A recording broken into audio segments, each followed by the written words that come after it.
1 മാസം മുന്നേ നടന്ന എൻ്റെ ലൈഫിലെ കുറച്ച് കാര്യങ്ങളാണ് നമ്മുടെ ഇന്നത്തെ ഈ വീഡിയോയിലുള്ളത്. എനിക്ക് ഒട്ടും സമയക്കുറവില്ലാത്തതുകൊണ്ട് ഒട്ടും മടിയില്ലാത്തതുകൊണ്ടാണ് ഇത്രയും നേരത്തെ ഈ വീഡിയോ എനിക്ക് നിങ്ങളുടെ മുന്നിലേക്ക് എത്തിക്കാൻ പറ്റിയത്.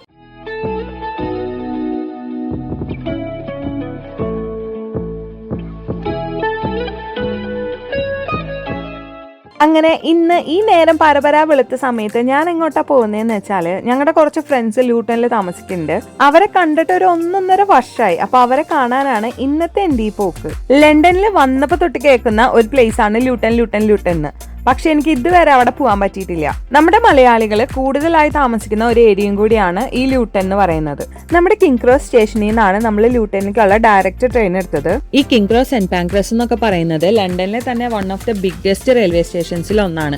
മിക്ക ഇന്റർനാഷണൽ ട്രെയിൻസ് പോകുന്നതൊക്കെ ഇവിടെ നിന്നാണ് കേട്ടോ. എനിക്ക് അങ്ങനെ പ്രത്യേകിച്ച് ഇവിടെ വരേണ്ട ആവശ്യമൊന്നും അങ്ങനെ വന്നിട്ടില്ല. അതുകൊണ്ട് തന്നെ ഇതെന്റെ ഫസ്റ്റ് ടൈം ആയിരുന്നു. അങ്ങനെ നമ്മുടെ ഒരു ഫ്രണ്ടിനെ വെയിറ്റ് ചെയ്ത് നിൽക്കുന്ന സമയം കൊണ്ട് ഞാൻ അവിടുത്തെ ഷോപ്പിന്റെ ഫ്രണ്ടിലൊക്കെ പോയി കുറച്ചു നേരം വായി നോക്കി നിന്നു. പിന്നെ അവൾ വന്നതിന് ശേഷം എങ്ങോട്ട് പോകണമെന്ന് ഒരു അന്തവും കുന്തവും ഇല്ലാണ്ട് കുറച്ചു നേരം കൂടി ഞങ്ങൾ അവിടെ വായ പൊളിച്ച് ഡിസ്കസ് ചെയ്ത് നിന്നായിരുന്നു. അതിന്റെ ഇടയിൽ കൂടെ വായി നോക്കാനും അവള് മറന്നില്ല. ഫ്രാൻസിലേക്ക് പോകാം നമുക്ക്.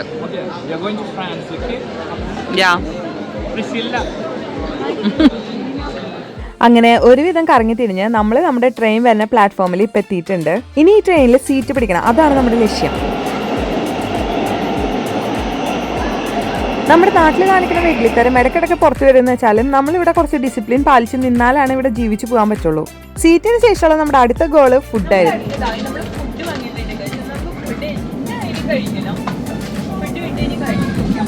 കാലത്ത് നേരത്തെ ഇറങ്ങിയോണ്ട് തന്നെ ഞങ്ങൾ ആരും വീട്ടിൽ നിന്ന് ഫുഡ് കഴിച്ചിട്ടുണ്ടായിരുന്നില്ല.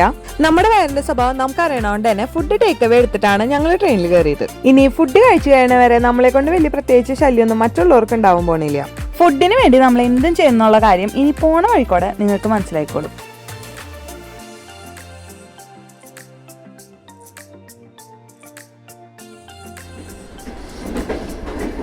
ഇതിനെ പറ്റിട്ട് എന്താ സംസാരിക്കാളെ?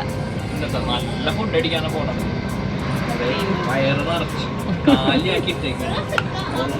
ലക്ഷ്മി കുട്ടനോ? മതി മതി ലക്ഷ്മി കുട്ടനോ? അവളൊരു എക്സ്ട്രോവേർട്ട് അല്ല. ലൂട്ടനിൽ പോയിട്ട് എനിക്ക് കാണാൻ താല്പര്യമില്ലാത്ത ആരും ഇന്ന് കണ്ടുപെടരുത് എന്നുള്ള ഒരു ആഗ്രഹം മാത്രമേ എനിക്കുള്ളൂ. അങ്ങനെ ഞങ്ങൾക്ക് ഓരോരുത്തർക്കും ഓരോ ആഗ്രഹമായിരുന്നു. അങ്ങനെ ഞങ്ങളുടെ ആഗ്രഹങ്ങൾ വെച്ചുകൊണ്ട് ഞങ്ങൾ ആ യാത്ര തുടർന്നു. എല്ലാം പറഞ്ഞു കഴിഞ്ഞിട്ട് ഞാൻ കഷ്ടപ്പെട്ട് ചെയ്തൊരു ഇൻട്രോവെന്റ് ഒന്ന് ക്ഷണിച്ചേക്ക്. നമ്മൾ ലൂട്ടനിൽ പോകുന്ന എന്തിനാ വെച്ചാൽ ഞങ്ങളുടെ കുറച്ച് ഫ്രണ്ട്സ് അവിടെ ഉണ്ട്. ഞങ്ങൾക്ക് അവരെ കാണണം. ഞങ്ങൾ കണ്ടിട്ട് ഒരു കാലമായി. എനിക്ക് വ്ളോഗ് എടുത്തിട്ട് താല്പര്യം അറിയാത്തത് കൊണ്ട് ഞാൻ നോക്കുന്നത് ഇവിടേക്കൊക്കെയാണ്. ഇതിലേക്കാണ് നോക്കേണ്ടത്. ഇറങ്ങി സത്യം പറയാൻ ഇവിടെ എല്ലാം ഇറങ്ങണ്ട, അടുത്ത സ്റ്റോപ്പിലാണ്. പക്ഷേ ഇവിടെ റെയിൽ റീപ്ലേസ്മെന്റ് ബസ് എടുക്കണം ഇനി, കാരണം അടുത്ത സ്റ്റോപ്പിൽ ഈ ട്രെയിൻ നിർത്തിയില്ല. സോ ഞങ്ങള് റെയിൽ റീപ്ലേസ്മെന്റ് ബസ് എടുക്കാൻ പോവാണ്. പിന്നെ വെതർ അത്യാവശ്യം നല്ല വെതറാണ് കേട്ടോ, അല്ലേ ലക്ഷ്മി മോളെ? അങ്ങനെ ലൂട്ടനിൽ പോയി ഇറങ്ങാമെന്ന് വിചാരിച്ച ഞങ്ങള് ലൂട്ടനിൽ ഇറങ്ങാതെ അതിന് തൊട്ട് മുന്നിലുള്ള സ്റ്റോപ്പിൽ ഇറങ്ങി. അങ്ങനെ റീപ്ലേസ്മെന്റ് ബസ് എടുക്കാൻ നിൽക്കുകയാണ്. ഇവിടെ നമുക്ക് ഏതെങ്കിലും രീതിയിൽ ട്രെയിൻ ഡിസ്ട്രപ്ഷൻസ് വരാണെങ്കിൽ അവർ തന്നെ നമുക്ക് റീപ്ലേസ്മെന്റ് ബസ് സൗകര്യങ്ങൾ ഏർപ്പാടാക്കി തരും കേട്ടോ. നമ്മൾ പണ്ട് ട്രിപ്പൊക്കെ പോകുമ്പോൾ ബസ്സിന്റെ ഏറ്റവും ലാസ്റ്റത്തേക്ക് ഓടിയില്ലേ, ആ വലിയ സീറ്റ്, അവിടെയാണ് ഞങ്ങൾക്ക് സീറ്റ് കിട്ടിയത് കേട്ടോ.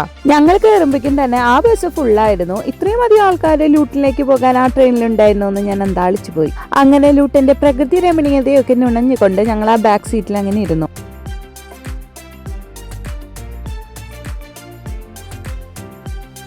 അങ്ങനെ അവസാനം ഒരു വലിയ കുരുക്ഷേത്ര യുദ്ധമൊക്കെ കഴിഞ്ഞിട്ട് നമ്മളിപ്പോൾ ലൂട്ടനിൽ എത്തി. ഇനി ഇവിടുന്ന് ഒരു 10 മിനിറ്റോളം നടക്കാനുണ്ട് നമ്മുടെ ഫ്രണ്ട്സിന്റെ വീട്ടിലേക്ക്. ഈ ലൂട്ടൻ എന്ന് പറയുന്നത് അങ്ങനെ ചെറിയൊരു ടൗൺ ഒന്നും അല്ല. നമ്മുടെ ലൂട്ടനും പറയാനുണ്ട് കുറേ ചരിത്രങ്ങൾ. നമ്മുടെ പണ്ടത്തെ ഇംഗ്ലണ്ടിന്റെ ഹാറ്റ് മേക്കിംഗ് ഇൻഡസ്ട്രിയുടെ ഹാർട്ടായിരുന്നു നമ്മുടെ ലൂട്ടൻ. പെർ ഇയർ 70 മില്യൺ ഹാറ്റ്സ് വരെ ഉണ്ടാക്കിയ ചരിത്രം ഉണ്ടായിട്ടുണ്ട്. അതുകൊണ്ടൊക്കെ തന്നെ ദ ഹാറ്റേഴ്സ് എന്നാണ് ലൂട്ടന്റെ നിക് നെയിം. അവിടെ ഒരു അമ്മിച്ചി കുടിച്ചിട്ട് ബോധമില്ലാണ്ട് പോകുന്നുണ്ടായിരുന്നു. അതുകൊണ്ടാണ് ഞാൻ ഇങ്ങനെ ഒരു എക്സ്പ്രഷൻ അപ്പിട്ടത്. അങ്ങനെ അവസാനം നമ്മൾ നടന്ന് നമ്മുടെ ഫ്രണ്ട്സിന്റെ വീട്ടിലെത്തിയിരിക്കുകയാണ്. ഫസ്റ്റ് ചെന്നപ്പോ തന്നെ വെൽക്കം ഡ്രിങ്ക് തന്ന് അവർ ഞങ്ങളെ മയക്കി. പിന്നെ കുറച്ചു നേരം കുറച്ച് കൊതിയും നോണയൊക്കെ പറഞ്ഞ് ഞങ്ങൾ അവിടെ ഇരുന്നു. ഹായ് പറഞ്ഞേ.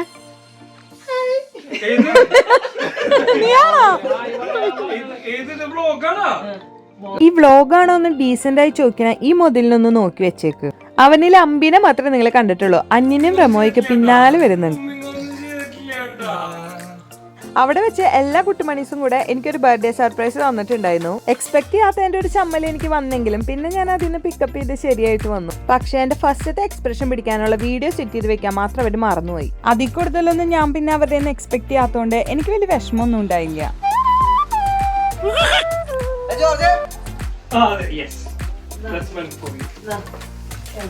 എന്നാലേ അവസാനം കൊണ്ട് എനിക്ക് ഡൗട്ട് എത്തി തോന്നിയത് എന്തോ ഉണ്ട്.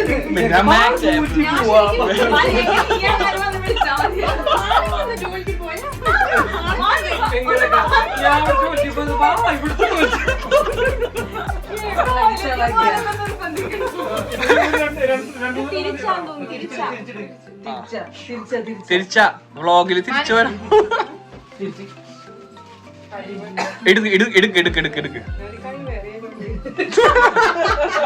നമ്മൾ എന്ത് ചളി പറഞ്ഞാലും ചിരിച്ചു തരുന്ന ഫ്രണ്ട്സ് ഉണ്ടാവുന്നത് തന്നെ ഒരു വലിയ അനുഗ്രഹമാണ്. പക്ഷെ ചില സമയത്ത് ഇവരുടെ പ്രോത്സാഹനം കൊണ്ട് നമ്മൾ ഭയങ്കര ഓവർ കോൺഫിഡൻസ് ആയിപ്പോവും. അതാണ് ഇതിന്റെ ഒരു പ്രശ്നം. എന്നെ ഈ സീനിൽ കണ്ടപ്പോൾ നമ്മുടെ പണ്ടത്തെ ആ സലിംകുമാറിനെയാണ് എനിക്ക് ഓർമ്മ വന്നത്. ആ പായ് വിരിച്ച് നിലത്ത് കിടക്കാൻ നോക്കണില്ലേ, അതേ അവസ്ഥയായിരുന്നു എനിക്ക്. അങ്ങനെ ഒരുവിധം നമ്മൾ നമ്മുടെ സംഭവം സെറ്റാക്കിയിട്ട് അവസാനം കറക്റ്റ് ആക്കി ഇട്ടു. നീ ഒന്ന് കുഞ്ഞിനോട്ടാ അപ്പൊ കേക്ക് കിട്ടണമെങ്കിലേ. നിങ്ങളെ ക്യാമറമാൻ എന്റെ താരങ്ങളെ Okay, 1 birthday to you. Happy birthday to you. Happy birthday dear Manu. Happy birthday to you.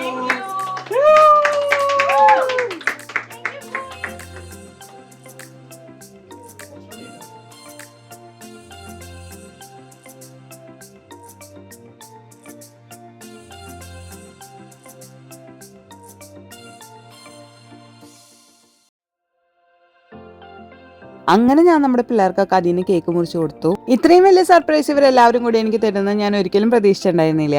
ഇതൊന്നും പോരാണ്ട് അവരെനിക്ക് ഗിഫ്റ്റും തന്നിരുന്നു. എന്റെ സ്വന്തം ഫോട്ടോ പ്രകാശനം ചെയ്യാനുള്ള അവസരം വരെ അവരെനിക്ക് ഒരുക്കി തന്നിരുന്നു. പിന്നെ എന്തോന്ന് വേണം?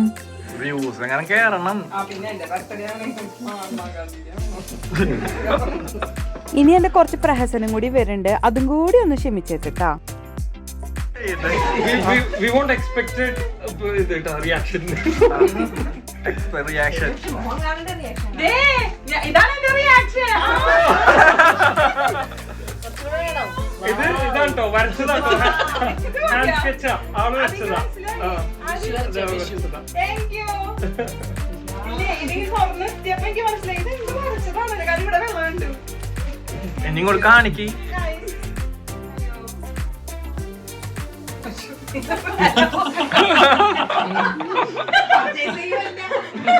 അതെ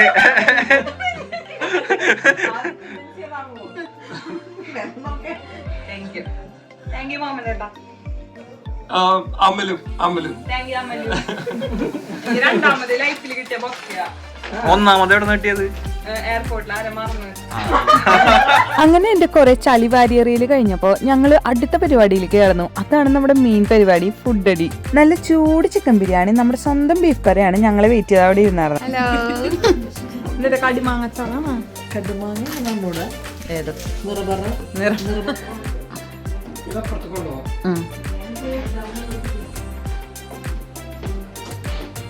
നമ്മുടെ ചിക്കൻ ബിരിയാണിയുടെയും ബീഫ് കറിയുടെയും പിന്നിലുള്ള കറുത്ത കൈകൾ അതിതാ ഈ മുഹമ്മദ് ഏട്ടന്റെ ആണ് കേട്ടോ. അതിഥി ദേവോഭാവാന്ന് പണ്ട് പഠിച്ചോണ്ടാണെന്ന് തോന്നുന്നു. ആളുണ്ടാക്കിയത് ആളിനെയാണ് ഞങ്ങൾക്ക് വിളമ്പി തന്നിരുന്നത്. അതും ഇനി സെൽഫ് സെർവിങ്ങിന് തന്നു കഴിഞ്ഞാൽ പാത്രത്തിൽ എന്തെങ്കിലും ബാക്കി ഉണ്ടാവുമോ എന്നുള്ള പേടി കൊണ്ടാണോ എന്നും എനിക്കറിയില്ല.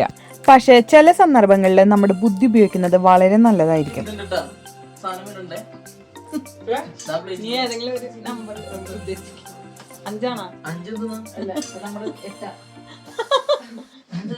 പിന്നെ സ്വാഭാവികമായും അവിടെ നല്ല തിക്കും തിരക്കും തൃശ്ശൂർ വിളക്കുമായിരുന്നു. എല്ലാവർക്കും ഫുഡ് കഴിക്കാൻ നല്ല വിശപ്പുണ്ടായിരുന്നു, അതുപോലെ നല്ല കൊതിയുണ്ടായിരുന്നു. ആ വിശപ്പോണ്ടും കൊതിയോണ്ടൊക്കെ തന്നെ ഫുഡ് കഴിക്കുന്ന വീഡിയോ എടുക്കാൻ ഞാൻ സത്യം പറഞ്ഞാൽ മറന്നുപോയി. ഫുഡിന്റെ ടേസ്റ്റ് ആണെങ്കിലോ ഒരു രക്ഷയും ഉണ്ടായിരുന്നില്ല. അങ്ങനെ ഫുഡ് അടി കഴിഞ്ഞപ്പോൾ നമ്മൾ കുറച്ചു നേരം കൂടി അവിടെ കൊച്ചു വർത്താനൊക്കെ പറഞ്ഞിരുന്നു. അങ്ങനെ പറഞ്ഞുകൊണ്ടിരിക്കുന്ന സമയം കൊണ്ട് നമ്മുടെ മുറിച്ച കേക്കിന്റെ ബാക്കി ഉണ്ടായിരുന്നതും കൂടി ഞങ്ങൾ അകത്താക്കി. ഒന്നും നമുക്ക് അങ്ങനെ വേസ്റ്റ് ആക്കി കളയാൻ പറ്റില്ലല്ലോ അല്ലേ? പറയുവേഗം.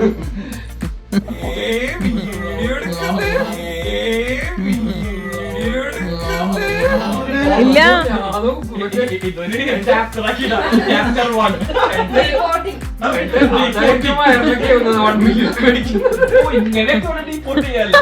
ഇപ്പൊ തന്നെ ഏകദേശം വൈകുന്നേരം ഒരു 4 മണി ആയിട്ടുണ്ട്. അങ്ങനെ അവിടെ കുത്തിയിരുന്നപ്പോഴാണ് ഇനി എന്ത് ലൂട്ടനിൽ കാണാമെന്ന് ചോദിച്ചപ്പോ അടുത്തൊരു പാർക്ക് ഉണ്ട്, നമുക്ക് അങ്ങോട്ട് പോവാന്ന് ഇവര് പറഞ്ഞത്. എന്നാ പിന്നെ ഇവരുടെ വിശാലമായ പാർക്ക് ഞങ്ങൾക്കൊന്ന് കാണണല്ലോ. അപ്പൊ നമ്മൾ പിന്നെ അങ്ങോട്ട് ഇറങ്ങി. പാർക്കിന്റെ എൻട്രൻസിൽ തന്നെ ഒരു വലിയ ആനക്കുളമുണ്ട്. പിന്നെ അതിൽ കുറെ താറാവുകളും ഉണ്ട്. താറാവുകൾക്കാണെങ്കിൽ നമ്മളെക്കാളും ചാടാം. ദേ ഞാൻ നേരത്തെ പറഞ്ഞ നിങ്ങൾ ഓർക്കുന്നില്ലേ, ആളിലെ അന്യനും അമ്പിയൊക്കെ ദേ പുറത്തു വന്നു തുടങ്ങിയിട്ടുണ്ട്. പിന്നെ പറയേണ്ട കാര്യം എന്താ വെച്ചാൽ നല്ല വൃത്തിയും വെടുപ്പുള്ള പാർക്കായിരുന്നു. പാർക്കും അതിന്റെ ചുറ്റുവട്ടങ്ങളൊക്കെ ഇവര് നന്നായി മെയിൻറ്റെയിൻ ചെയ്തിട്ടുണ്ട്. പറയൂ, നിങ്ങളുടെ ലൂട്ടണിൽ വന്നിട്ടുള്ള എക്സ്പീരിയൻസ് പറയൂ. നല്ലൊരു സ്ഥലമാണ്, ഒന്നും കാണാത്തോണ്ട് ഒന്നും പറയാൻ പറ്റുന്നില്ല. ഇറങ്ങിയിട്ടുള്ളൂ, പക്ഷെ നല്ല ആൾക്കാരാണ്. അത് കുറച്ചുകൂടെ കഴിഞ്ഞ പോലെ എന്റെ ഭർത്താവിന് പറയാനുള്ളത്. സോറി, അവിടെ റേഞ്ച് ഇല്ല. Okay, next. എങ്ങനെയുണ്ടായിരുന്നു ബിരിയാണി? സൂപ്പർ ബിരിയാണി, നമുക്ക് പറയാണ്ടിരിക്കാൻ വയ്യ. തോക്ക് മാറ്റി.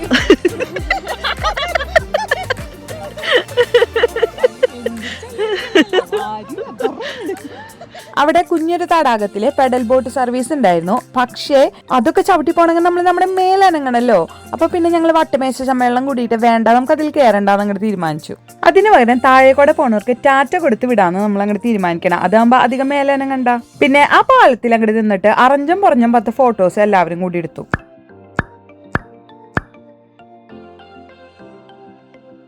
ആ പാർക്കിന്റെ ഒരു ഭാഗത്തായിട്ട് ലൂട്ടൺ ഫൺ ഫെയർ നടക്കുന്നുണ്ടായിരുന്നു. ഒരു ചെറിയ സംഭവമായിരുന്നു, അത്ര വലുതൊന്നായിരുന്നില്ല. പക്ഷെ നമ്മൾ വിചാരിച്ചു അന്ന് എന്തായാലും ഇവിടെ വരെ വന്നില്ലേ, അന്ന് അവിടെ പോയിട്ട് ഇനി കുറച്ചു നേരം അലിഞ്ഞു തിരിഞ്ഞ് നടക്കാന്ന്. ഇവിടുത്തെ കൊച്ചു പിള്ളേരെ കളി കാണുമ്പോഴാണ് എനിക്ക് എന്നെ തന്നെ പിടിച്ചിട്ട് കിണറ്റിലിടാൻ തോന്നാറ്. നമുക്കൊക്കെ ചെറുപ്പത്തിൽ ഉണ്ടാവണ എനർജി വലുതാകുമ്പോ എങ്ങടെ പോണേ ആവോ ദൈവത്തിനറിയാം.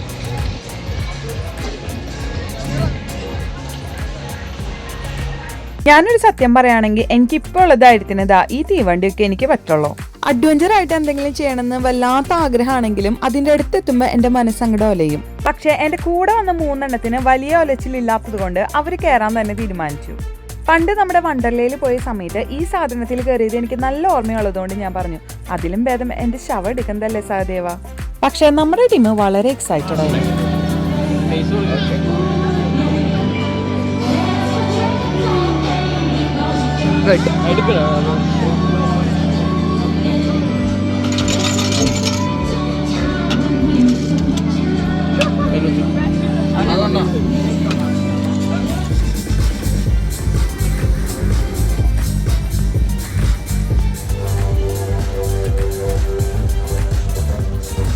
കയറിയപ്പോ നമ്മുടെ ടീമിന് ഭയങ്കര എക്സൈറ്റ്മെന്റ്, ഭയങ്കര കൂൾനെസ് ആയിരുന്നു. പിന്നെ അത് പതുക്കെ ഇല്ലാതാവുന്നത് ഞാൻ കണ്ടു. എന്റെ പഠിച്ചോനെ ഇങ്ങള് കാത്തോളി എന്ന് പറഞ്ഞ മൂടായിരുന്നു. പിന്നീട് അങ്ങോട്ട്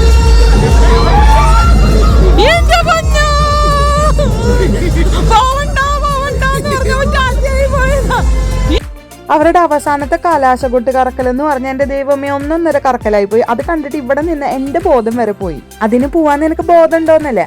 അങ്ങനെ ചില സാധനങ്ങളൊക്കെ ഇടയ്ക്ക് എനിക്കുണ്ട്.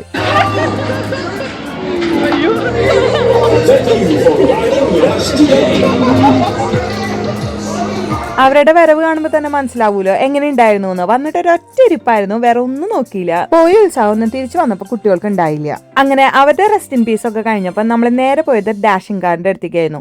നമ്മളല്ലെങ്കിൽ എപ്പോഴും ചൂസ് ചെയ്യുമ്പോൾ നമുക്ക് പറ്റിയ പണി ചൂസ് ചെയ്യണം. വെറുതെ എന്തിനാ നമ്മൾ നമ്മുടെ ഇല്ലാത്ത ബോധം കളയാൻ പോണേ? അങ്ങനെ അങ്ങോട്ടും ഇങ്ങോട്ടും കുറെ നേരം അടിച്ചും ഇടിച്ചും ഞങ്ങൾ സമയം കളഞ്ഞു.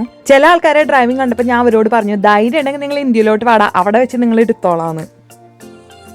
ഇത് കാണുമ്പോൾ വിക്ടറി കാണിക്കാൻ വേണ്ടി മാത്രം വീട്ടിൽ നിന്ന് ഇറങ്ങിയ പോലെയാണ് എനിക്ക് തോന്നുന്നത്.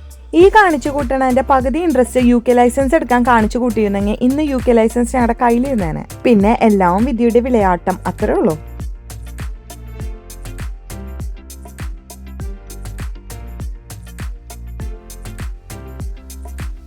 പിന്നെ അവര് മാത്രം വിക്ടറി കാണിച്ചാൽ പോരല്ലോ, ഞങ്ങൾക്കും കാണിക്കണ്ടേ വിക്ടറി? അല്ല പിന്നെ. അങ്ങനെ ഞങ്ങളുടെ ഡ്രൈവിംഗ് സ്കില്ല് കണ്ടിട്ട് അവർക്ക് തന്നെ മതിയായെന്ന് തോന്നുന്നു. ഒരു 5 മിനിറ്റ് കഴിഞ്ഞപ്പോൾ തന്നെ അവർ സംഭവം ഓഫ് ചെയ്തു. അങ്ങോട്ടും ഇങ്ങോട്ടുള്ള ഇടിയുടെ ആഘാതത്തിൽ മേലിന് കുറച്ച് ഇളക്കം പറ്റിയോണ്ട് അവിടെ കുറച്ചു നേരം അതിന്റെ മുന്നിൽ തന്നെ ഇരുന്ന് നമ്മൾ വിശ്രമിച്ചു.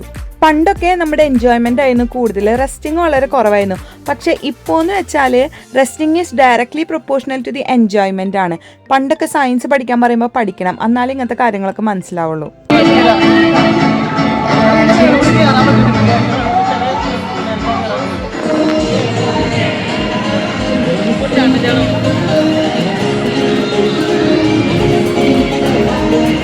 അങ്ങനെ ഫൺഫെയറിലെ കളിയും ചിരിയും കഴിഞ്ഞ് ഇറങ്ങിയപ്പോൾ തന്നെ ഏകദേശം ഒരു 7 മണിയായി. നമുക്കിനി അധികം നേരം ഇവിടെ നിന്ന് തിരിയാൻ പറ്റില്ല, വീട്ടിലേക്ക് പോകേണ്ട സമയം അതിക്രമിച്ചു കഴിഞ്ഞിരിക്കണു. അങ്ങനെ നിങ്ങളോട് പറയാൻ ഒരു വൈൻഡിങ് അപ്പ് വീഡിയോ പിടിക്കാന്ന് വെച്ചപ്പോഴേക്കും നമ്മുടെ അമ്പിമോൻ ഓടി വന്നിട്ടുണ്ട്. കാറിലിരുന്ന് ഓളിട്ടിട്ട് അതിന്റെ സൗണ്ട് നല്ല രീതിയിൽ പോയിട്ടുണ്ട്. നിന്നെ ഞാൻ പിടിക്കണേ. അയ്യോ എന്നെ പിടിക്കാനാ, ഞാൻ ഒരു മിനിറ്റ് ലൈൻസ് പ്രിപ്പയർ ചെയ്യട്ടെ. ഓക്കെ ആവണം. ഹലോ ഗായ്സ്, പറയടാ. വട്ടാണ് guys. Okay. Hello guys, we are here at the Wardown Park exploring with our beautiful friends. And we are coming here. We are so tired after a wonderful ride and we feel like exhausted.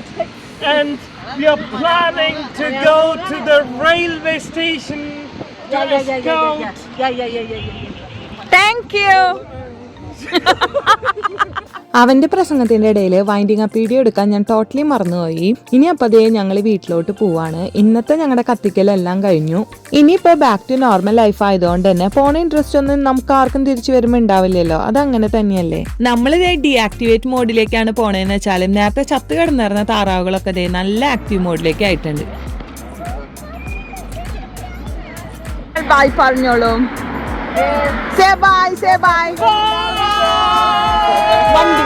പായ് പറയണ ഇനത്തിൽ ആ വണ്ടിമ പോയി ചെറുതായി ഒന്ന് കയറിയായിരുന്നു.